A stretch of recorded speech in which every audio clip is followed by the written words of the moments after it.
Hello and welcome to today's class. Here we have this radical equation before us here. But if you check it out on the right hand side of the equation, we are having an imaginary a number here. Meanwhile, on this other side, we are having a variable, and here we are asked to look for the value of the variable here. So at the end, we're going to show or prove if the answer we got from this solving actually satisfy this challenge, and if it doesn't, then we should be able to know the reason why it does not satisfy the equation. Okay, so let's take our solution here. So we take our solution to this. So the question is the square root of k in its square root of times the square root of k times the square root of k equal to iota. Okay, so from here, the first thing we do here is just to take the square of both sides, because this is a square root radical. So we take the square of both sides. So if we square both sides, we're going to have here the square root of our k into the square root of our k into the square root of k, right? All raised to the power of 2. This is equal to I raised to the power of 2, which is iota raised to the power of 2. All right, so if we rewrite this, this is our 1, k to the power of 1 all over 2, right? And here we are having a 2 here. And so if we suck to the rule, we say that if you have your a to the power of m, n is equals to a to the power of m, then times, or in bracket, raised to the power of n, then this and this will leave the system. Okay, now there are conditions to the use of this law of indices, which most mathematicians do not talk about.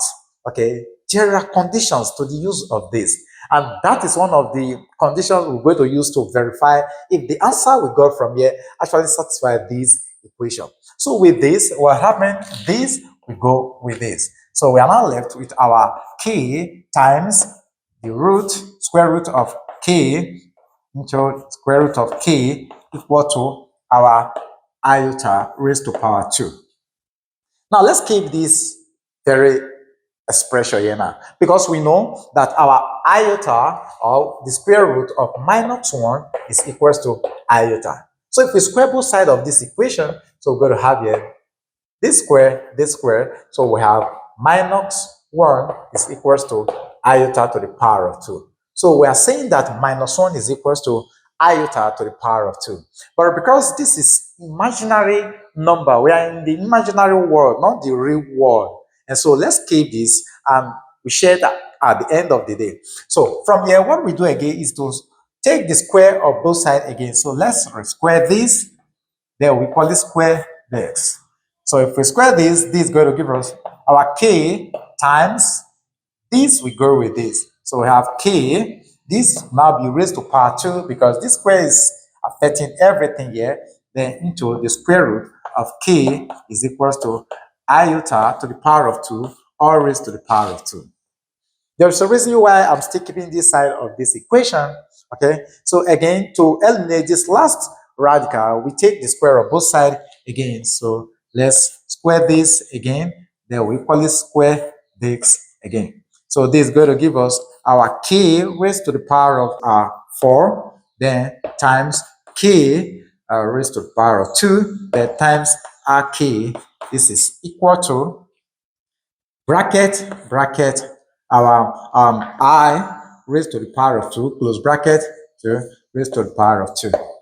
All right, so with this we have here in this system, because we are having k to the power of 4, k to the power of 2, k to the power of 1, what we do is this: the base alphabet are the same, so we just have to add the exponents. So let's add the exponents and see what this gives us. So we're going to have k raised to the power of 4, plus here we have 2, and here we have 1. This is equal to, now let's take a look at this. Remember, we are having -1 is equals to I to the power of 2.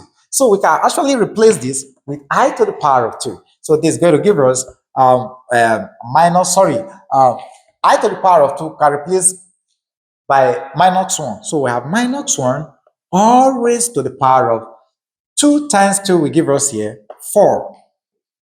Easy. All right. Now, from here, we can add up here. So if we add up, we're going to have here k to the power of 6, 7. So we have 7. This is 7, please. 7 is equal to, now, minus 1 to the power of 4 will give us positive 1. So we're going to have 1 here. Now, if we want to get the value of k, all we just need to do is to kind of take the 7th root of both sides of the equation. Okay, so we take the 7th root of both sides of the equation. And if we do that, so this is going to give us our 7th root of k raised to the power of 7 equal to the 7th root of our 1. So this goes with this. So we're going to have k is equal to 1. Now, if we find or we look for the value of the 7th root of 1, that will give us our 1. Now, here comes the bone of contention, a challenge to this answer here. The answer we got, which is the root we got, k equal to positive 1. Does it actually satisfy this original equation? Look at what we're having here. Okay, now let's go ahead and put here 1 here. So the square root of 1 will give us 1, square root of 1 will give us 1, square root of 1 will give us 1. So are we now saying that our 1 is equals to iota? That is the bone of contention here now. Now, I'm going to produce a video on this, but before then, let's say something. Now, two opinions we can draw for here, or two conclusions we can draw from here. According to the imaginary word in mathematics, when you take the 4th root, 6th root of a number, or better still, this is a simple explanation to this.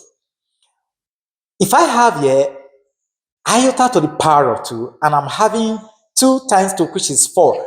In other words, if I'm having I to the power of 2, then bracket our 4 in this regard. So if I decide to even multiply these together, this is going to give our I to the power of 8. Right? Good. And we are applying this rule. So this rule, which we have here, only applies to your real numbers.